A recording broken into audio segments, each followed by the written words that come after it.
घर प्रेम का मंदिर होना चाहिए, लेकिन वही घर अक्सर संघर्ष और क्लेश का स्थान बन जाता है। पति पत्नी, माता पिता और बच्चे एक ही छत के नीचे रहते हुए भी भीतर से एक दूसरे से दूर होते चले जाते हैं, और यही दूरी धीरे धीरे तनाव और झगड़ों में बदल जाती है। असल में यह क्लेश बाहर से नहीं आता, यह मनुष्य के भीतर पैदा होता है। हर व्यक्ति चाहता है कि सामने वाला उसके अनुसार चले, उसकी बात माने, उसकी अपेक्षाओं पर खरा उतरे। जब ऐसा नहीं होता तब मन में असंतोष जन्म लेता है, और वही असंतोष क्रोध और विवाद का रूप ले लेता है। लोग इसे प्रेम समझते हैं, लेकिन यह प्रेम नहीं होता। यह दूसरे को नियंत्रित करने की इच्छा होती है। जहां नियंत्रण की चाह होती है, वहां टकराव होना तय है। घर के क्लेश का सबसे बड़ा कारण अहंकार है। दो लोग साथ रहते हैं, लेकिन दोनों अपने अपने अहंकार को लेकर चलते हैं। कोई झुकना नहीं चाहता, हर कोई खुद को सही साबित करने में लगा रहता है। छोटी छोटी बातें भी इसलिए बड़ी बन जाती हैं क्योंकि उनके पीछे अहंकार जुड़ा होता है। अगर अहंकार न हो तो कोई भी बात झगड़े का रूप नहीं ले सकती। लेकिन मनुष्य अपने अहंकार को छोड़ना नहीं चाहता, क्योंकि उसे लगता है कि झुकना कमजोरी है, जबकि सच्चाई इसके बिल्कुल उलट है। जो झुक सकता है वही भीतर से मजबूत होता है। रिश्तों में सबसे बड़ी समस्या यह है कि लोग एक दूसरे को स्वीकार नहीं कर पाते। हर कोई दूसरे को बदलना चाहता है, लेकिन जब तक स्वीकार नहीं आता तब तक शांति संभव नहीं है। जैसे ही व्यक्ति सामने वाले को उसके पूरे स्वभाव के साथ स्वीकार कर लेता है, वैसे ही भीतर एक शांति उतरने लगती है। इसके साथ ही सुनना भी बहुत जरूरी है। अधिकतर लोग सुनते नहीं, बल्कि जवाब देने के लिए इंतजार करते रहते हैं। अगर कोई सच में बिना जजमेंट के सुन ले तो आधी समस्याएं वहीं समाप्त हो जाती हैं। क्रोध के क्षण में मनुष्य अपना संतुलन खो देता है और तुरंत प्रतिक्रिया देता है, जिससे स्थिति और बिगड़ जाती है। अगर उसी क्षण थोड़ी देर का मौन आ जाए तो बहुत कुछ बदल सकता है। मौन में एक शक्ति होती है जो भीतर के तूफान को शांत कर देती है। इसी तरह ध्यान भी बहुत महत्वपूर्ण है, क्योंकि घर में शांति बाहर से नहीं लाई जा सकती। जब तक व्यक्ति के भीतर शांति नहीं है, तब तक वह जहां भी जाएगा वहां अशांति ही फैलाएगा।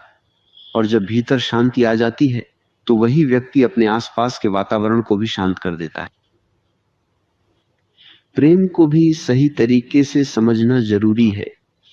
प्रेम कोई सौदा नहीं है, न ही यह किसी शर्त पर आधारित होता है।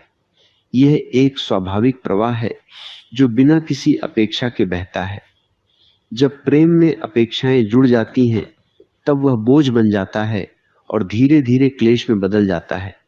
इसलिए रिश्तों में जीतने की कोशिश छोड़ देनी चाहिए, क्योंकि रिश्तों में जीत का मतलब है कि दोनों ही हार गए। सच्चा सुख तभी आता है जब व्यक्ति अपने भीतर झांकता है और खुद को बदलने की शुरुआत करता है। जब व्यक्ति खुद को देखने लगता है, अपनी गलतियों को पहचानता है और अपने भीतर शांति लाने का प्रयास करता है, तब उसका पूरा जीवन बदलने लगता है। घर का वातावरण भी उसी के साथ बदल जाता है। क्लेश वास्तव में बाहर की समस्या नहीं है, यह भीतर की अशांति का प्रतिबिंब है। जैसे ही भीतर शांति आती है, वही घर जो कभी संघर्ष का स्थान था, धीरे धीरे एक मंदिर जैसा शांत और आनंदमय स्थान बन जाता है। घर के क्लेश को समझने के लिए और गहराई में जाना होगा, क्योंकि जो दिखाई देता है वह केवल सतह है, असली कारण भीतर छिपे होते हैं। मनुष्य अपने भीतर कई तरह के दबाव, डर, असुरक्षा और अधूरी इच्छाएं लेकर जीता है। जब ये भावनाएं बाहर निकलने का रास्ता नहीं पाती तो वे घर के रिश्तों में विस्फोट बनकर प्रकट होती हैं। इसलिए कई बार झगड़ा किसी छोटी बात पर शुरू होता है, लेकिन उसके पीछे वर्षों का जमा हुआ तनाव होता है। व्यक्ति समझ ही नहीं पाता कि वह वास्तव में किस बात पर क्रोधित है। हर इंसान चाहता है कि उसे समझा जाए, उसे स्वीकार किया जाए, उसे महत्व दिया जाए। लेकिन विडंबना यह है कि वह खुद दूसरों को न तो समझता है, न ही उन्हें वैसे स्वीकार करता है जैसे वे हैं। इसी विरोधाभास में क्लेश जन्म लेता है। अगर घर में हर व्यक्ति केवल इतनी सी बात समझ ले कि सामने वाला भी उसी तरह की भावनाओं और संघर्षों से गुजर रहा है जैसे मैं, तो व्यवहार में तुरंत परिवर्तन आ सकता है। एक और गहरी समस्या है तुलना, कंपैरिजन। मनुष्य हमेशा अपने रिश्तों की तुलना दूसरों से करता रहता है। किसी का पति ऐसा है किसी की पत्नी वैसी है, किसी का परिवार अधिक खुश दिखता है। यह तुलना भीतर ही भीतर असंतोष पैदा करती है और फिर वही असंतोष अपने ही घर में झगड़े का कारण बनता है। लेकिन हर व्यक्ति और हर रिश्ता अलग होता है, उसकी अपनी परिस्थितियां और उसकी अपनी यात्रा होती है। तुलना केवल दुख को बढ़ाती है, समाधान नहीं देती। रिश्तों में संवाद, कम्युनिकेशन की कमी भी क्लेश का एक बड़ा कारण है। लोग अपने मन की बात खुलकर नहीं कहते और धीरे धीरे भीतर शिकायतें जमा होती जाती हैं।